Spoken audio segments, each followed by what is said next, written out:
പിതാവിന്റെയും പുത്രന്റെയും പരിശുദ്ധാത്മാവിന്റെയും നാമത്തിൽ ആമേൻ. അമ്മേ പരിശുദ്ധമേ, അമ്മേ പരിശുദ്ധമേ, ദൈവമാതാവേ, കൃപാസനത്തിലൂടെ ഞങ്ങളുടെ ദേശത്തിനും അമ്മ മധ്യസ്ഥം തേടി തന്ന എല്ലാ അനുഗ്രഹങ്ങൾക്കും കൃപകൾക്കും ഞങ്ങളിപ്പോൾ ഹൃദയം നിറഞ്ഞ നന്ദി പറയുന്നു. അമ്മേ പരിശുദ്ധമേ, അമ്മേ പരിശുദ്ധമേ, ദൈവമാതാവേ, 2004 ഡിസംബർ 7 തീയതി ഉച്ചകഴിഞ്ഞ് 2:30 കൃപാസനത്തിൽ സംഭവിച്ച അമ്മയുടെ പ്രത്യക്ഷപ്പെടലിനെ കുറിച്ച് തിരുസഭയ്ക്ക് സമർപ്പിച്ചിരിക്കുന്ന പഠനരേഖകളുടെ മേൽ സഭാത്മകമായ പഠനം ആരംഭിക്കുവാൻ ഞങ്ങൾ പ്രാർത്ഥിക്കുന്നു. അമ്മേ പരിശുദ്ധമേ, ഭൂസ്വർ ലോകങ്ങളുടെ രാജ്ഞിയായ അങ്ങേയ്ക്ക് ഭൗമ സംരക്ഷണത്തിനായി പ്രപഞ്ച പ്രകൃതിയെ തന്നെ തിരുസഭ പ്രതിഷ്ഠിക്കുവാൻ ഈ പ്രത്യക്ഷീകരണം വഴി ഇടയാക്കണമേ. പരിശുദ്ധമേ, ജപമാല മാതാവേ, സകല കൃപാസനം പ്രാർത്ഥനകളോടും ചേർത്ത് ഞങ്ങളിപ്പോൾ പ്രാർത്ഥിക്കുന്ന ഈ കുടുംബത്തിന്റെ പ്രത്യേക നിയോഗം പറമക്കളെ,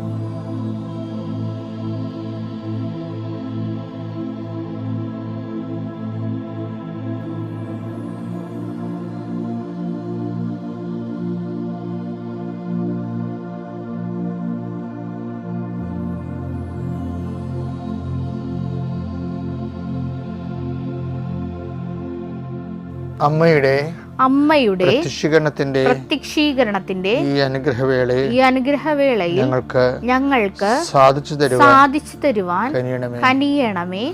ആമേൻ. വിശ്വാസ പ്രമാണം. സർവശക്തനായ പിതാവും ആകാശത്തിന്റെയും ഭൂമിയുടെയും സൃഷ്ടാവുമായ ദൈവത്തിൽ ഞാൻ വിശ്വസിക്കുന്നു.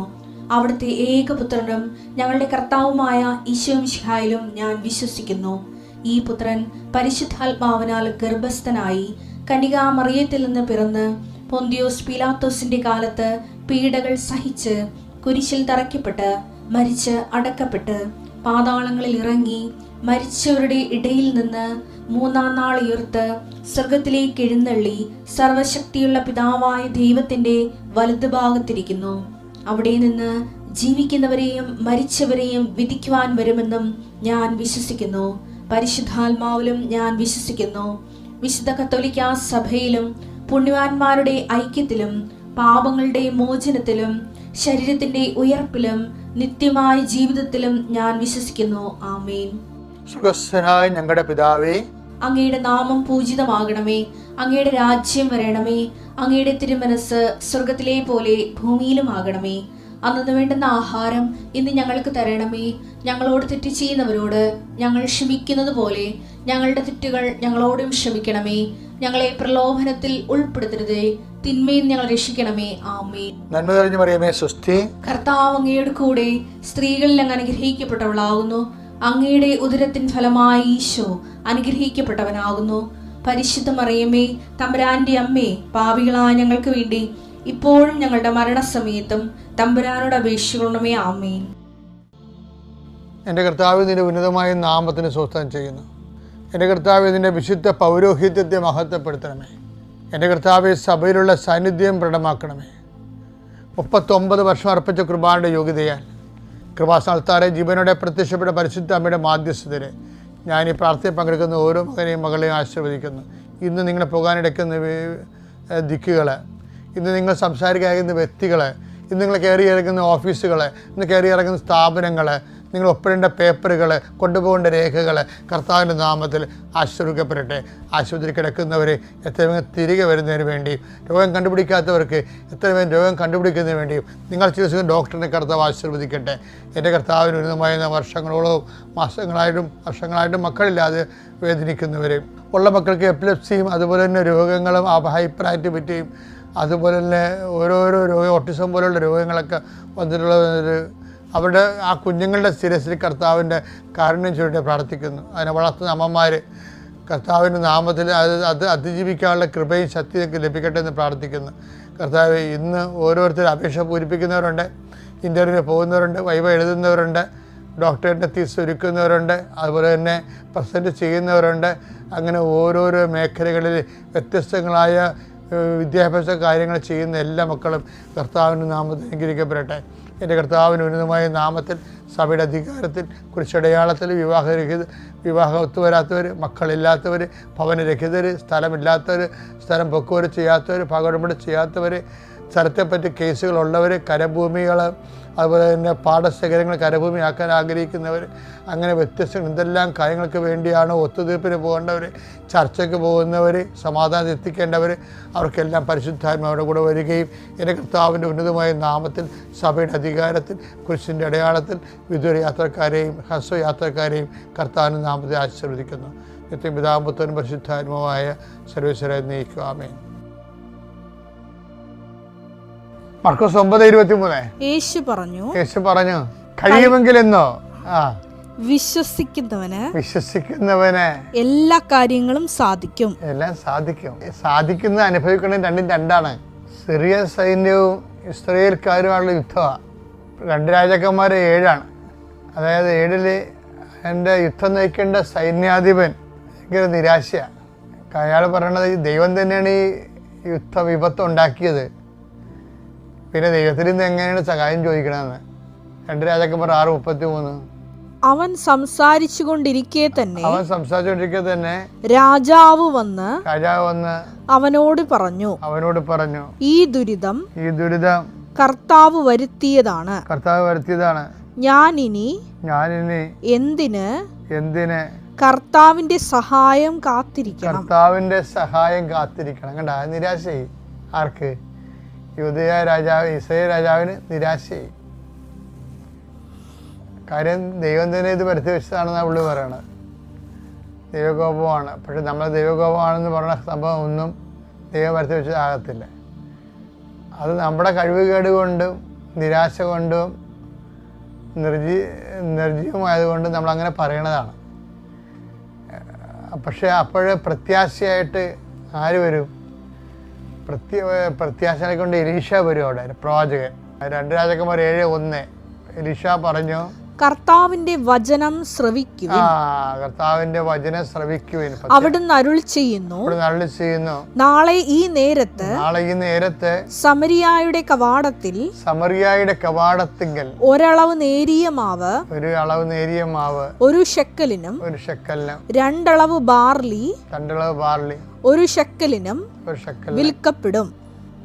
1 ശെക്കലില്ല 10 ശെക്കൽ കൊടുത്താലേ കിട്ടത്തില്ല. 10 ശെക്കൽ കൊടുക്കേണ്ട കാര്യങ്ങൾ 1 ശെക്കൽ നാളെ കിട്ടുമെന്ന് വില കുറയുമെന്ന് സാധനങ്ങൾക്ക്. ഇപ്പം പട്ടിണി കിടന്ന് കിരുന്നാറി ഭക്ഷണം കണ്ടിട്ട് മാസങ്ങളായ ആൾക്കാരുടെ ഇത് പറയണത്. അപ്പം അങ്ങനെ സൂചിപ്പിക്കേണ്ട കാര്യമില്ല. ഇതൊന്നും നടക്കാൻ പോണ കാര്യമല്ല. അയാൾ പിടിച്ചുനിൽപ്പിന് വേണ്ടി അയാളെ പറ്റിയപ്പോഴാണ് പ്രവചനം. അതുകൊണ്ട് അയാൾ പ്രവചിക്കണമെന്നുള്ള രീതിയിൽ ദൈവനിഷേധമാണ് പറയാൻ പോണത് ഈ കൂടെ നിൽക്കുന്ന ആള്. 2 രാജാക്കന്മാർ 7:2 വായിച്ചേ. രാജാവ് പടനായകന്റെ തോളിൽ ചാരി നിൽക്കുകയായിരുന്നു. പടനായകന്റെ തോളിൽ ചാരി നിൽക്കുകയായിരുന്നു. അതായത് ഇവിടുത്തെ രാജാവ് പോലും ദൈവത്തിനെ ചാരി നിൽക്കേണ്ട ആളാണ്. ഇപ്പം എന്ത് പറ്റി? മസിൽ പവർ ഉള്ളവനെ ചാരി നിൽക്കുകയാണ് രാജാവ്. ദൈവത്തെ മാറ്റിയായിട്ട് പറയുന്നുണ്ട്, ഞാൻ ഈ കർത്താവിൻ്റെ സഹായം എന്തിനാണ് അന്വേഷിക്കണത്? കർത്താവല്ലേ ഇത് വരുത്തി വെച്ചത്, ഈ യുദ്ധം, ഇവരുടെ ഭീഷണി. അപ്പോൾ ഞാൻ എന്താ പ്രാർത്ഥിക്കണത്? ഞാനെന്തിനാണ് ഉപവസിക്കണത്? ഞാൻ എന്തിനാണ് കുർബാനയ്ക്ക് പോണത്? ഇങ്ങനെയൊക്കെയുള്ള നിലപാടില്ലേ? അപ്പം സങ്കടങ്ങൾ വരുമ്പോൾ അതെല്ലാം കർത്താവിൻ്റെ പെടലേക്ക് കെട്ടിവെച്ചിട്ട് അയാൾ എന്ത് ചെയ്യും? രാജാവ് പടനായകൻ്റെ ചുമലിൽ ചാടിയേക്കാം. അയാളെ കയ്യിലാണ് പടയാളികളുള്ള. അയാൾ യുദ്ധം ചെയ്താൽ മാത്രമേ നമുക്ക് ജീവിക്കാൻ പറ്റത്തുള്ളൂ. ഇപ്പോൾ ഇവനാണ് ദൈവം എന്ന രീതിയിലാണ് വരണത്. രാജാവ് പടനായകൻ്റെ. നമ്മൾക്കും അങ്ങനെ ഉണ്ടേ. നമ്മളെ ഒരു ട്രെയിൻ കഴിഞ്ഞാൽ പിന്നെ ദൈവത്തിനെ അങ്ങോട്ട് മാറ്റി നിർത്തിയിട്ട് നമുക്ക് പണം തരണത് ആരാണ്? ജോലി തരണത് ആരാണ്? അത് ഞായറാഴ്ച കുർബാന മുടക്കി വേണം ജോലിക്ക് വരണമെന്ന് പറഞ്ഞാലും നമ്മൾ പോയി അവൻ്റെ കാല് നക്കിക്കൊണ്ട് അവന് ജോലി. അപ്പോൾ പെണ്ണുമ്പിളോട് വിളിച്ച് പറയും, എടോ കുർബാന നാളെയും കാണാം, മനുഷ്യന് ഞാനും മക്കളും ജീവിക്കണ്ടേന്ന് ചോദിക്കും. മക്കളുടെ കാര്യം പറഞ്ഞ് അപ്പം ഇവർ ഞാൻ പറഞ്ഞ ഇങ്ങനെയുള്ള കക്ഷികളെല്ലാം പതുക്കെ അത് പ്രലോഭനമാണെന്ന് പറയണേ. പക്ഷേ പ്രലോഭനം ഉണ്ടാകും, ചിലർക്ക് വീഴും. അത് വീഴ്ത്താനല്ല, കർത്താവ് ഒട്ടകാലിൻ്റെ വീഴ്ത്തനാണ് നിന്നിട്ട് കാര്യമില്ലാതെ കൊണ്ടാണ്. ചില ആൾക്കാർ ഈശോ പറഞ്ഞില്ലേ പ്രലോഭനങ്ങൾ ഉണ്ടാവേണ്ടതാണെന്ന് പറയണേ. എൻ്റെ കാര്യം എന്താണ്, ചില അണ്ണന്മാർ നിൽക്കുന്നത് എന്ന് വെച്ച് കഴിഞ്ഞാൽ ദൈവത്തിന് പണി കൊടുത്തുകൊണ്ട് നിൽക്കുകയായിരിക്കും. നിങ്ങൾക്ക് തോന്നുന്നുണ്ടോ ഇത് ആൾക്കാരുടെ ജനപ്പരപ്പം കാണുമ്പോൾ ഇത് മൊത്തം ദൈവത്തിൻ്റെ ആണെന്ന്? അങ്ങനെയൊന്നുമല്ല. കർത്താവ് പറഞ്ഞിട്ടുണ്ട്, ചെറിയ രാജ്യങ്ങളുമായി ഭയപ്പെടേണ്ട, പിതാവ് നിങ്ങൾക്ക് രാജ്യം കൽപ്പിച്ച് ദിവസമാകുന്നു. അതെങ്ങനെയാണ് ഈ ഫിൽട്ടറിങ് കൊണ്ടാണത്? ഈ ഫിൽട്ടറിങ് ഇതുപോയണ്ട രാജാവിൻ്റെ കാര്യത്തിൽ തീരുമാനമായില്ലേ. ഇപ്പം അയാൾ ദൈവത്തെ കാണുന്ന ആരെയാണ്? പടനായകനെയാണ്. അപ്പോൾ പടനായകൻ ഉടനെ കോമഡി അടിച്ച് രാജാവിന് സപ്പോർട്ട് ചെയ്യും.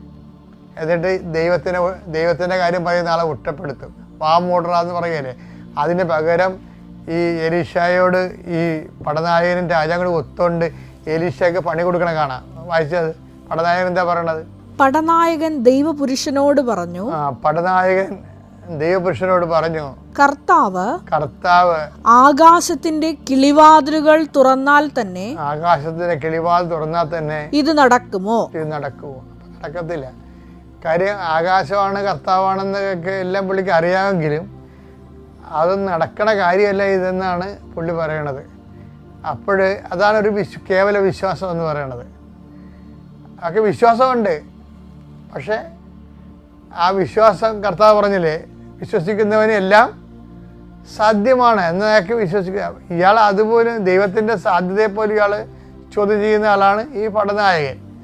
പക്ഷേ നീ അത്രയൊന്നും കയറി പറയണ്ട. പ്രവാചകൻ എന്താ പറയണത്? നീ അത്ര കയറി പറയണ്ട, ഈ സംഭവം നടന്നിരിക്കും, പക്ഷെ അനുഭവിക്കാൻ നീ ഉണ്ടാകത്തില്ലെന്ന് പറയും. അത് വായിച്ച 2 രാജാക്കന്മാർ 7:2 എലീശാ പ്രചോദിച്ചു, നീ സ്വന്തം കണ്ണുകൾ കൊണ്ട് അത് കാണും. നീ സ്വന്തം കണ്ണുകൊണ്ട് കാണും, എന്നാൽ അതിൽ നിന്ന് ഭക്ഷിക്കുകയില്ല. മോസസിനെ പറ്റിയ ഒരു അടിപ്പം പോലെ. മോസസ് വാഗ്ദാന നാള് സ്വന്തം കണ്ണുകൊണ്ട് കണ്ട്, പക്ഷെ കയറാൻ പറ്റിയില്ല. കാണുന്നതും കേൾക്കുന്നതും അനുഭവിക്കുന്നതും രണ്ട് കാര്യങ്ങളാണ്. ഫെബ്രുവരി 11:1 വിശ്വാസം എന്നത് പ്രത്യാശിക്കുന്നവ ലഭിക്കുമെന്ന ഉറപ്പും കാണപ്പെടാത്തവ ഉണ്ട് എന്ന ബോധ്യവുമാണ്. കാണപ്പെടാത്ത ഉണ്ട് എന്ന ബോധ്യമാണത്. ഉണ്ട്, പക്ഷെ ആ ഉള്ളത് കൊണ്ട് ഉണ്ണണമെന്ന് നിർബന്ധമൊന്നുമില്ല. അതിന് വേറെ ടോക്കൺ കൊടുക്കണം.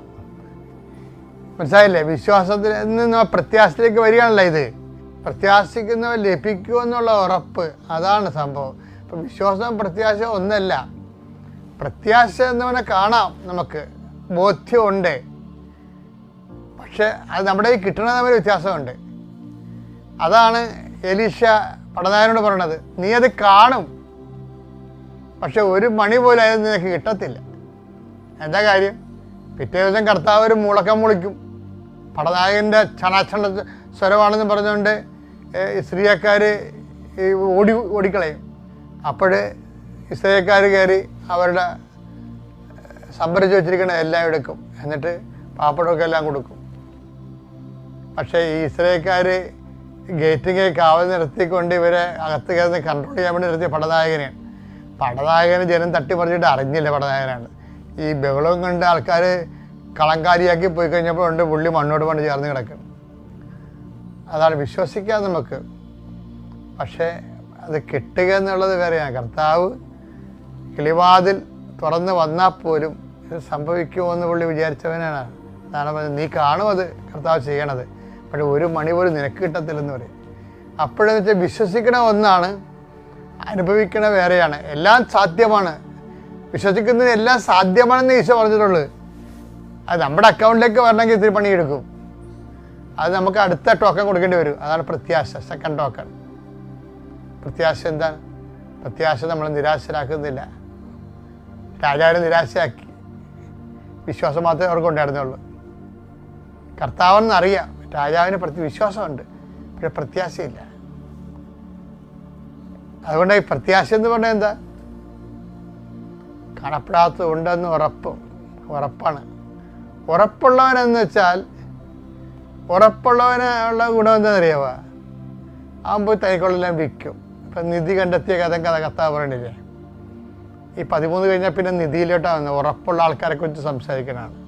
13:44 മത്തായിയുടെ സുവിശേഷം. സ്വർഗരാജ്യം വയലിൽ ഒളിച്ചു വെച്ചിരിക്കുന്ന നിധിക്ക് തുല്യമാണ്. അത് കണ്ടെത്തുന്നവൻ അത് മറച്ചു വെക്കുകയും സന്തോഷത്തോടെ പോയി തനിക്കുള്ളതെല്ലാം വിറ്റ് ആ വയൽ വാങ്ങുകയും ചെയ്യുന്നു. അപ്പൊ ഉറപ്പാണതേ. കണ്ടെത്തി കഴിഞ്ഞാൽ ശരി കണ്ടെത്തും. പക്ഷെ കണ്ടെത്തിയത് കിട്ടണമെന്നുണ്ടെങ്കിൽ വിൽക്കണമല്ല, അത് വിൽക്കത്തില്ല അവര്. പ്രത്യാശ ഉള്ളവൻ അത് വിൽക്കും. അതാ പ്രത്യാശ നമ്മളെ നിരാശരാക്കുന്നില്ല. അതാണ് ഇത് തമ്മിൽ കണക്റ്റഡാണ്, ഇൻ്റർ കണക്റ്റഡാണ്. ചില ആൾക്കാർക്ക് വിശ്വാസം മാത്രമേ ഉള്ളൂ, പ്രത്യാശയിലെന്ന് പറയുമ്പോൾ. അപ്പോൾ അത് കാണപ്പെടാത്ത ഉണ്ട്. പക്ഷേ കണ്ട കാര്യങ്ങൾ നമുക്ക് കിട്ടണമെന്ന് വലിയ നിർബന്ധമുണ്ടോ? കാണുന്നുണ്ടെങ്കിൽ പ്രത്യാശ വേണം. പ്രത്യാശ വേണമെങ്കിൽ എന്ത്? പ്രത്യാശയെ പ്രൂവും. അതും പ്രത്യാശയും പ്രവൃത്തി മൂലമാണ് സാധൂകരിക്കപ്പെടുന്നത്. മനസ്സിലായില്ലേ? വിശ്വാസം പ്രവൃത്തി മൂലമാണ് സാധൂകരിക്കപ്പെടുന്നത്, പ്രത്യാശയും പ്രവൃത്തി മൂലമാണ് സാധൂകരിക്കപ്പെടുന്നത്. അപ്പോഴാണ് ഈ 60 മേനിയാകണത്. കൊടുത്ത പോയിന്റ് എന്തുകൊണ്ടാണ് നമ്മുടെ പ്രശ്നം എന്താണ്? എന്തുകൊണ്ടാണ് നല്ല നിലത്ത് വീണത്? ഇനി പല മേനി വരാൻ കാര്യം. അതിൻ്റെ കാര്യം പല രീതിയിലുള്ള റേഞ്ചിലാണ് ഇത് അക്സെപ്റ്റ് ചെയ്യണത്.